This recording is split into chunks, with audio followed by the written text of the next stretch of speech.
Hello दोस्तों। आज का टॉपिक है फीमेल रिप्रोडक्टिव सिस्टम।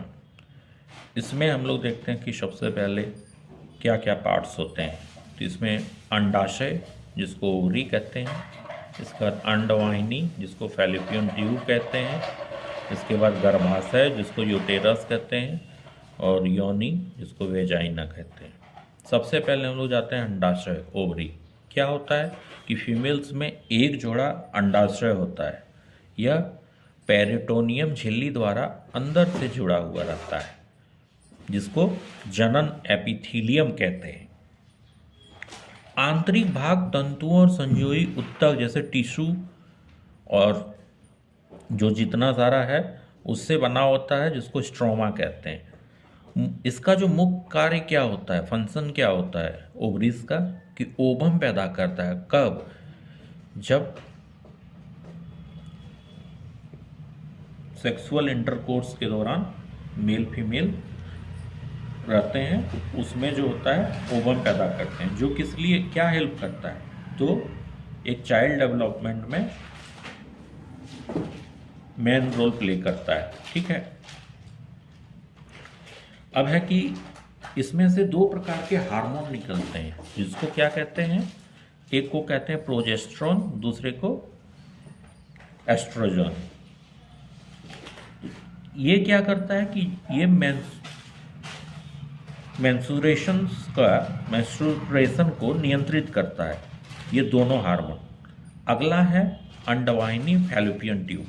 ये क्या होता है कि पतली कुंडलित पेशी नली होता है, दोनों तरफ होता है। ठीक है। जो गर्भाशय और अंडाशय को जोड़ता है। जो मेन गर्भाशय है और जो आपका ओवरीज है, वो दोनों को जोड़ेगा, अंडाणुओं को गर्भाशय तक पहुंचाती है। तो ओवरीज में जो अंडा बनता है, ठीक है, उसको फैलोपियन ट्यूब से लेके जाता है। बहुत बार होता है कि वहाँ पे अंडा अटक जाता है, जिससे बच्चे का निर्माण फैलोपियन ट्यूब्स में ही होने लगता है। ठीक है। तो उसको या तो मेडिसिन के द्वारा या तो सर्जरी के द्वारा डॉक्टर उपाय खोजता है।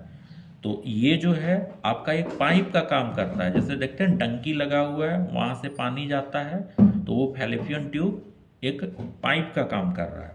तथा निषेचन जो फर्टिलाइजेशन होता है के लिए स्थान प्रदान करता है। ठीक है। अगला है गर्भाशय, यूटेरस।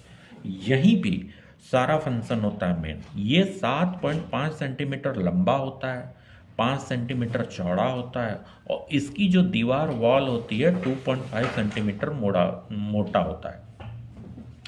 इसका जो वजन होता है 3.5 ग्राम होता है। ठीक है। और आकार नाशपाती के आकार जैसा हो रहेगा, इस तरह से। ठीक है। आगे हम लोग इसका फिगर देखेंगे। इसका कार्य क्या है कि मासिक कार्य को सुचारू रूप से चलाने और हार्मोन का संतुलन बनाए रखने। कि फीमेल में जो मासिक कार्य होता है उसको एक सही तरीका से चलाने के लिए 28 दिन का होता है। ठीक है। 28 दिन के अंतराल पे होता है। तो 1-2 दिन आगे पीछे ऐसे हो सकता है। तो उसका जो सारा फंक्शन है कहाँ, यूटेरस पे होता है, और यहाँ पे हार्मोन्स का भी बैलेंस होता है। फर्टिलाइजेशन के बाद बने भ्रूण को आश्रय प्रदान करना। कि फर्टिलाइजेशन जब होता है, जब वहाँ पे बच्चे का निर्माण शुरू हो जाता है, तो कहाँ पे होता है, यूटेरस पे होता है। आप लोगों ने सुना होगा कि बहुत केस में बोलता है कि यूटेरस में ये हो गया, वो हो गया। तो वहाँ क्या होता है कि यूटेरस में ही बच्चा का डेवलपमेंट होता है, और उसको पोषण और सुरक्षा यूटेरस में ही लगे नाली के द्वारा लगा हुआ रहता है, और उससे बच्चे को पोषण मिलता है। ठीक है। उसके वाल में जो लगा हुआ रहता है कॉर्ड जैसा, उससे। अब है अगला वेजाइना, जिसको योनि कहते हैं। ये एक नली के समान स्ट्रक्चर है जो गर्भाशय से जोड़ा हुआ रहता है। तब न यहाँ पे जो सेक्सुअल इंटरकोर्स के द्वारा जो स्पर्म जाता है मिल का, वहाँ पे पहुँचता है और बच्चे का निर्माण शुरू होता है। योनि की दीवार पर वो रीथ्रल ग्रंथियाँ पाई जाती है, जो किस लिए होती है, यह चिपचिपा द्रव्य निकालता है, जो कब होता है कि सेक्सुअल इंटरकोर्स के समय योनि को चिकना बनाता है, उसको एक स्लाइडिंग सरफेस देता है। अब क्या है कि योनि मूत्राशय के द्वार के ऊपर क्लाइटोरिस होता है, उसके जस्ट द्वार के ऊपर योनि और क्लाइटोरिस होता है, ये क्या है कि ये एक उत्तेजक अंग होता है, ठीक है। शुक्राणु अंडवाहिनी तक पहुंचाता है, और ये क्या काम करता है कि जो शुक्राणु है उसको अंडवाहिनी तक लेके जाता है, कैरियर का काम करता है। यहाँ पे हम लोग स्ट्रक्चर देखते हैं, तो ये देखिए फीमेल का रिप्रोडक्टिव सिस्टम है। यहाँ पे आप देखिए सब, ये यूरिनरी ब्लाडर है, यहाँ पे इसका ये ओपनिंग है, और ये यहाँ पे यूटेरस है, यहाँ पे फैलोपियन ट्यूब है, और ये ओवरी है, यहाँ पे यूरिनरी ब्लाडर है, यूरेथ्रा है, और यहाँ पे देखिए क्लाइटोरिस है, ठीक है।